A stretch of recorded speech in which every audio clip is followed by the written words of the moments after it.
arkadaşlarım, hoş geldiniz. Ben de size yine nasıl güzel geldim. Bakın böyle minnoş minnoş bir yelek ördüm ve geldim. Çok kolay bir yelekle geldim arkadaşlarım. Bir tane ip gitti bu yeleğime. Bakın şuna bir tane ip gitti. Bu alttakine de 250 metrelik bir ipti. 2 tane ip kullandım bunda da. 250 metrelik iplerden örecekseniz eğer 2 tane almanız gerekiyor. Çünkü yetmiyor.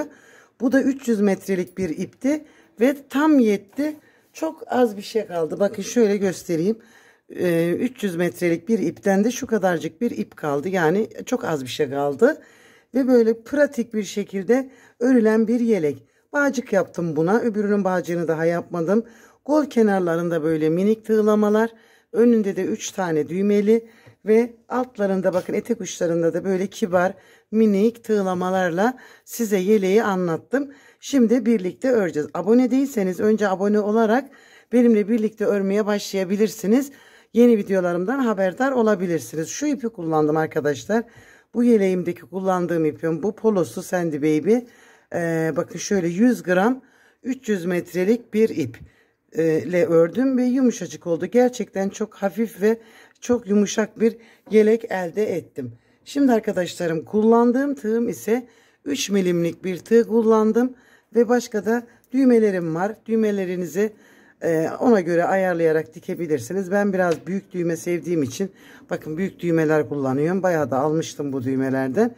Çok minikler tığ işinde biraz sevmedim ben. O yüzden büyük düğmelerle devam edeceğim. Evet arkadaşlarım şöyle iplerinizi hazırlayın. Alın ipinizi tığınızı gelin. Hadi örmeye başlayalım. Evet arkadaşlar önce ipimizle tığımızı buluşturalım. Ve buraya 65 tane zincir çekelim. 2, 4, 5, 6, 7, 8, 9, 10. 65 tane zincir çektim. Ve şimdi bakın. 1, 2 zincir atlayalım. Üçüncüye bir trabzan yapalım. Bu bizim birinci trabzanımız. Bakın. Ve sıradan zincirlere ikili trabzanlar yapalım. Tüm zincirimiz boyunca ikili trabzan. Böyle.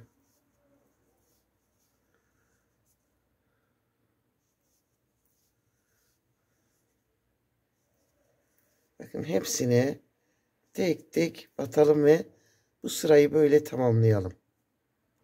Evet arkadaşlar şöyle başlangıç ipimi de biraz sona doğru içeriden götürdüm ve kaybettim. Şimdi arkadaşlar örneğimizi kurmaya başlayacağız. 1, 2 zincir çekip çevirdim. 3 tane trabzan yapalım. 1, 2, 3. Şöyle. Ve dördüncüye çift batalım. 1, bakın 4 yaptım. Dördüncüye çift batırdım. Artırma yaptım. 4 trabzan örelim. 1, 2, 3, 4. Dördüncüye bir kere daha batalım. Aynı yere. 1, 2, 3, 4. Dördüncüye bir tane daha batalım. 4 tane örelim. 1, 2, 3, 4. Dördüncüye bir tane daha batalım. Ve bunu böyle yaparak sırayı tamamlayalım. Sona geldiğimizde bakın burada 2 tane kaldı. Artırmadan sonra ördüm. Şimdi arkadaşlar birinde 2 birinde 3 kalıyor. Ona göre ayarlayarak devam edebilirsiniz. Yani buraya muhakkak artırmamızı yapmış olacağız. 2 zincirimi çektim ve çevirdim. Şimdi örnekli yerdeyiz. Baştan 3 trabzanı örelim. 1, 2, 3. Burası bizim biyemiz olacak. O yüzden burada örneğe girmeyeceğiz. 3 ördükten sonra Şimdi burada bakın. Bir trabzan atlayıp ikinci trabzana batırıp bir trabzan yaptım. Bıraktığıma geri dönüp oraya da bir trabzan yaptım. Şimdi bakın 2 taneyi üzerinden örnek kuruluyor. Bir atlayıp ikinciye bir trabzan. İp aldım, bıraktığıma geri döndüm ve buna da yaptım. Bir atlayıp ikinciye bir trabzan. Bıraktığıma geri döndüm ve bir trabzan yaptım. Bir atlayıp ikinciye bir trabzan, geri döndüm, bıraktığıma bir trabzan.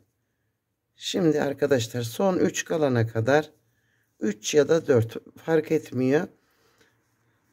Tek de kalabilir. O yüzden son 3'e kadar böyle yapıp sonrasını trabzan yapacağız. Hadi bakalım. Şimdi arkadaşlar bakın sona geldim. 3 kaldı. 3 taneyi tek ördüm. Örnek yapmadım. 2 zincirimi çektim ve çevirdim. Şimdi yine artış sırasına geldik. Bir sıra örnek, bir sıra artış yapacağız arkadaşlar. 3 tane önce tek örelim. 4 örelim hatta bakın. 2 3 4. Dördüncüye bir tane daha. 4 örelim. 1 2 3 4. 4 taneyi ördüm. Dördüncüye çift batırdım. 1 2 3 4. Dördüncüye bir tane daha. Yani arkadaşlar tekrar sıra. Artır örnek yap. Artır örnek yap. Bu şekilde devam edecek robamız.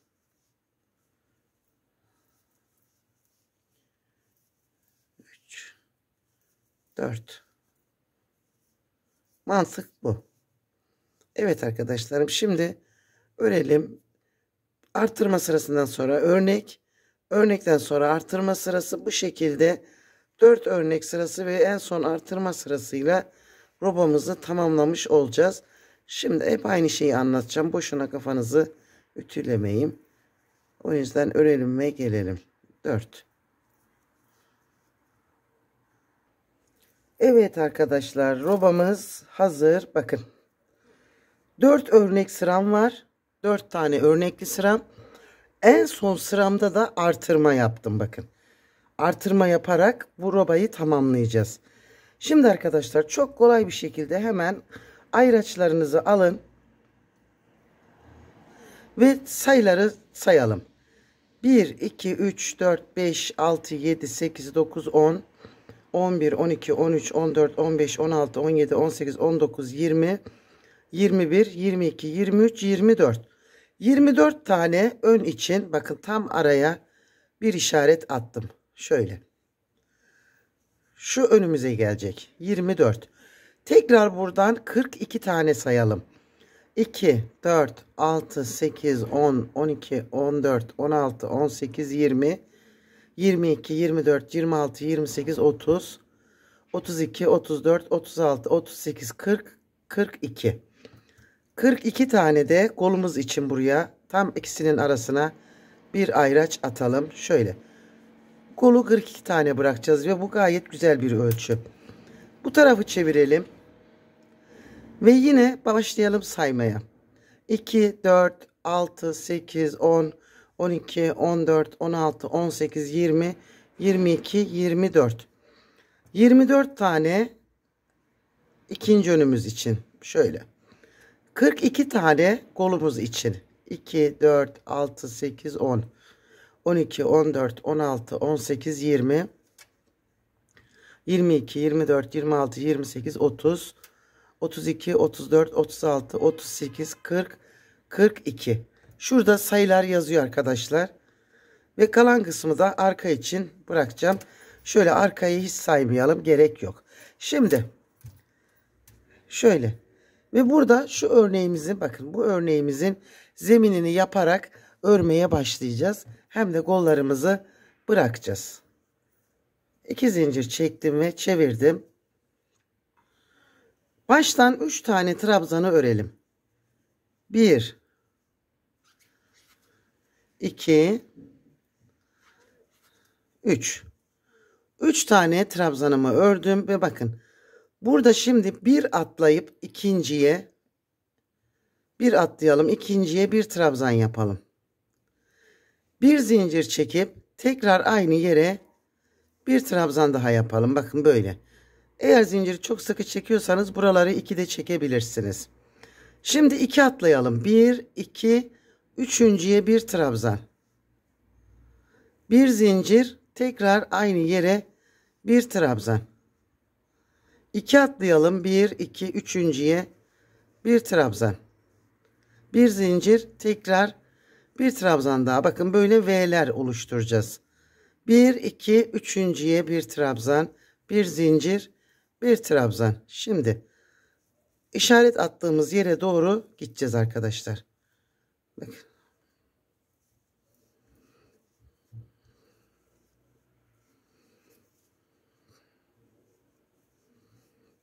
İki atladım, üçüncü.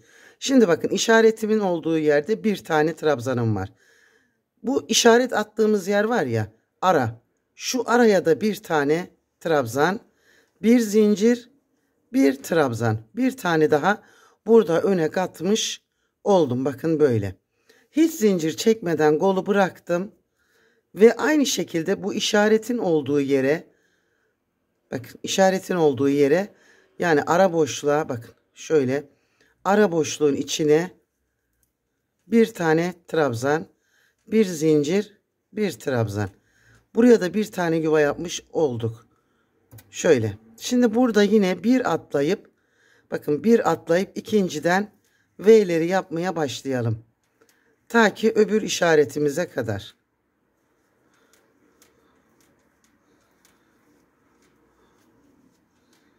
Teker teker hepsine aynı işlemi yapalım. Öteki işaretimize geldiğimizde arkadaşlar, yine bakın önce buranın içine bir trabzan, bir zincir, bir trabzan. Birer tane örnek buralara atmış olduk. Şunu da alalım şimdi. Bakın burayı bıraktım, geldim. Şimdi buraya bakın boşluğun içine bir örnek yapalım. Bir trabzan, bir zincir, bir trabzan. Şunun da işi bitti, artık alalım şöyle. Ve burada bakın bir atlayıp ikinciden başlayacağız. Öbüründe de öyle yapmıştık. Toplamda 8 örneğimiz olacak önde. Ona göre ayarlayın. Bir eksik bir fazla gelebilir. Onu bir ileri bir geri batarak tamamlayabilirsiniz. Olur ya, bir yerde atlamışsınızdır. Hiç sorun etmeyin.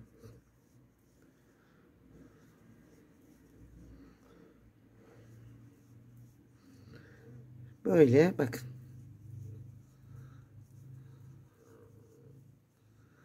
Şimdi bakacağım kaç örnek olduğuna. Şöyle bakalım. 1, 2, 3, 4, 5, 6, 7, 8 örneğimiz oldu. Ve kenardaki 3 trabzanı örelim. Bu 3 trabzan artık böyle bu şekilde sabit gidecek arkadaşlar. 2 zincir çektim ve çevirdim. Bakın burası bizim örgümüzün düz yüzü. 3 trabzanı örelim. Başlıkta da demiştim, en kolayından bir yelek modeli bu. Hiç bilmeyenler bile kolaylıkla örebilir. Evet. 3 trabzanı ördüm. Yaptığımız bu bir zincirli yuvaların içine üçerli trabzanlar yapacağız. 1 2 3. Öteki bir zincirli yuvaya geçtim. 3 trabzan. 2 3. Gördünüz mü? Her yuvanın içine 3 tane trabzan yapalım. Her yuvanın içine hiç atlamayacağız. Bu sıramız böyle ilerleyecek. Bakın. Şöyle. Her yuvanın içine 3.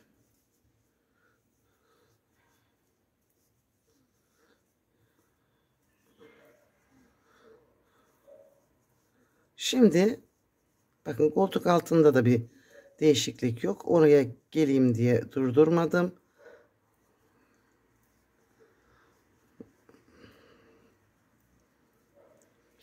3. Bakın burada da aynı şekilde her yuvanın içine, yani koltuk altında ekstra bir işlemimiz yok arkadaşlarım. Böyle. Şimdi sırayı tamamlayalım. Evet arkadaşlar, bakın sıramız tamam. 1 2 döndük. Şimdi yeni örneklerimizin V'lerini yapacağız. Önce 3 tane trabzanı örelim. Bakın.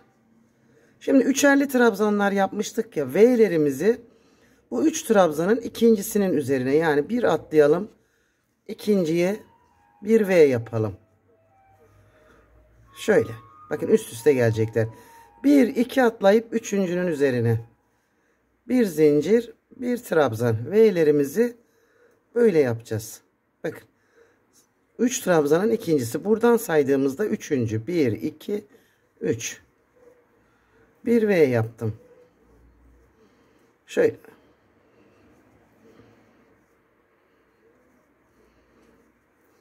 Bakın alttaki yaptığımız gibi. Şimdi tam ortadaki trabzanların üzerine V'lerimizi yaparak örgümüzü büyüteceğiz. Şimdi bunların içine de 3 trabzan yeniden.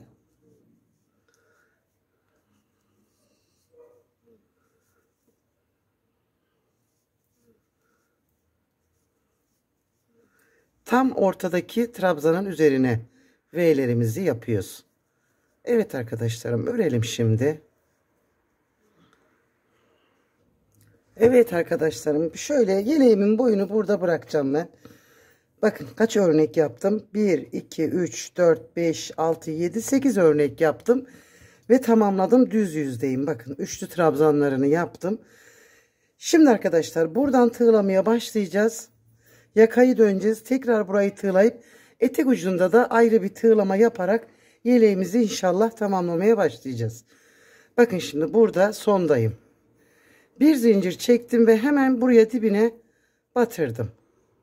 1 2 3 zincir çektim. Aynı yere bir tane daha batırdım. Şu batış noktalarımız var ya, bakın trabzanların. Batış noktalarından devam edeceğiz. Bakın buraya araya batırdım. 1 2 3 zincir çektim. Aynı yere tekrar batırdım. Bakın geldim öbür batış noktalarına. Şu battığımız yerlere. Bir sık iğne yaptım. 3 zincir çektim. Ve aynı yere bir tane daha. Bakın burada battığım yer gözüküyor. Buraya bir sık iğne. 3 zincir, aynı yere tekrar bir sık iğne daha. Ve bakın gördünüz mü? Boşluklara değil, yani şu ara boşluğa değil de açılmaması için bu batış noktalarına batarak bütün hepsine batacağız ve yakaya kadar bu şekilde tığlayacağız. Bu. 1 2 3 böyle minik bir pırpırlı kenar yapacağız. Bakın böyle. Şimdi sona kadar bakın geldim, hepsine tek tek batırdım. Ve şöyle bir kenarımız oldu. Şimdi arkadaşlar yakaya döndüğümüzde bakın şuraya bir sık iğne yaptım. Şimdi burada bir kordon oluşturacağım. Bakın nasıl oluşturacağım. Buraya bir zincir çektim. Şimdi şu trabzanı tepeye değil de boşluğundan batarak aldım. Bakın şöyle. Hemen sıradakinin tepe noktasına bir sık iğne yaptım. Bunu bakın atlayacağız. Şunu önündeki trabzanı boşluğundan alacağız. Ve önündekine bir sık iğne yapalım. Sıradakini boşluğundan alalım. Sıradakine sık iğne yapalım. Bir boşluğundan bir sık iğne yaparak arkadaşlar buraya bir kordon, böyle bir kanal oluşturacağız ve buraya bağcık yapacağız. Tekrar bakın. Bir boşluktan alarak bir tepeye sık iğne yaparak, bir boşluktan alarak bir tepeye sık iğne yaparak bu sırayı da böyle tamamlayacağız yakanın sonuna kadar ve oradan da tekrar geri aşağıya doğru ineceğiz. Şimdi burayı böyle yavaş yavaş yapalım. Bakın şöyle bir görüntüsü oluşacak. Sıranın sonuna geldiğimizde bir zincirle bakın şu tepe noktaya yeniden bağladım. Şimdi buradan aşağıya doğru yine aynı pırpırlarımızı yaparak ineceğiz arkadaşlarım. Yine bakın hep bağlantı yerlerine. Yani battığımız yerlere. Şimdi etek ucundaki tığlamamız farklı olacak. Orada daha farklı bir tığlama kullandım. Şimdi burayı da aynı şekilde yapıp aşağıya inelim. Göstereceğim. Burayı sadece böyle bakın. Aynısı. Şimdi buraya kadar geldim. Bakın. Şimdi hemen birinci trabzanın üzerine bir sık iğne yaptım. Arkadaşlarım. 1, 2, 3 zincir çektim. Bu battığım yere 2 tane trabzan yapacağım. 1, 2. Şimdi 1, 2 atlayıp üçüncünün üzerine bir sık iğne yaptım. 1, 2, 3 zincir. Tekrar bakın sık iğne yaptığım yere 2 trabzan. 1, 2. Şöyle. 1, 2 atlayıp üçüncüye bir sık iğne yaptım. 1, 2, 3. Tekrar sık iğnenin olduğu yere 2 trabzan. 2 atlayıp 1, 2 atlayıp üçüncüye bir sık iğne. 1, 2, 3. Bu eteğini de böyle tığlayacağız arkadaşlarım. Kollarını da aynı şekilde tığlayacağım. Bunun gibi. Güzel görünüyor. Şimdi etek uçlarını yapalım ve sonra kolumuza başlayalım. Bakın şöyle bir görüntümüz var. Evet arkadaşlar, kolumuzu da bakın tam ortadan şuradan alacağım. Şöyle şuradan ortadan başlayacağım yapmaya. Hemen bakın buraya ipimi bağladım. Şöyle şimdi şu önündeki boşluktan 2 trabzan yaptım. Şöyle ve sıradaki ilk trabzanın üzerine sık iğnemi yaptım.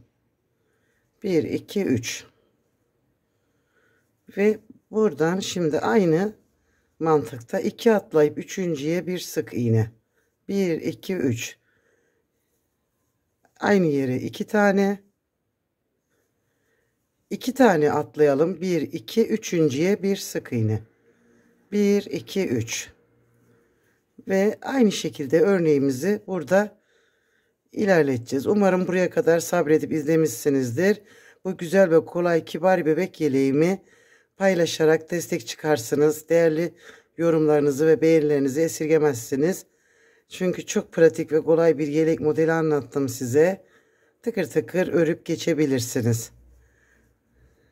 Şöyle şimdi ben bir ip gitti arkadaşlar. Bakın 300 metrelik bir tane ipimden kalanı görüyorsunuz orada.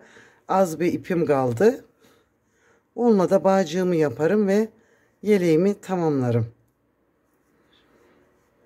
Şimdi burayı da tığlayayım. Bağcığımızı da yapıp gelelim. Evet arkadaşlarım, şöyle bizim minnoşumuz bitti. Şimdi arkadaşlar düğme deliği yapmadık ya. Bakın şurada trabzanlarımız böyle açık açık duruyorlar. Bakın. Buralardan düğmelerinizi geçirerek yapabilirsiniz. Hani buraya böyle istediğiniz sıklıkta dizin. Ben 3 tane düğme dikeceğim. Bakın bunu da öyle yaptım. Ve burada aradan geçirerek, bakın burada ara boşluğundan geçirerek kapattım. Yani ekstradan o yüzden düğme deliği yapmadık. Bu da böyle. Şimdi bunun da bağcığını yapmadım. Daha. Zaten bir kere yaptığınızda yeri belli oluyor ve böyle 3 düğmeli yaptım. İsterseniz boydan boya da düğme takabilirsiniz. Şimdi arkadaşlar bu yaptığım kordonu bakın burada yaptığım trabzanlar değil de batış yaptığımız yerden şöyle bir alttan geçirerek yapacağım. Bakın şu ördüğümüz sıraya değil bir alt sıraya batırarak, bakın bir alttaki boşluklarından aldığımız trabzanlarımız var ya, onlara buradan da geçirdiğimizde bakın burası böyle diş diş gözüküyor ve tamam oluyor. Böyle. Hepsinden geçirin. Hani bu isteğe bağlı. Uçlarına da şu aparatlarımdan takacağım. Pompon yapmadım. İsterseniz pompon yapın ya da böyle aparatlar var. Alıp takabilirsiniz. Pomponlu da güzel olur. Bağcıklı da güzel olur. Evet arkadaşlarım. Bütün detayıyla en ince ayrıntısıyla anlattım. Çok kibar ve güzel bir yelek ördük birlikte yine. Bir dahaki videomda görüşmek üzere. Hoşça kalın. Sevgiyle kalın, abone olup benimle kalın.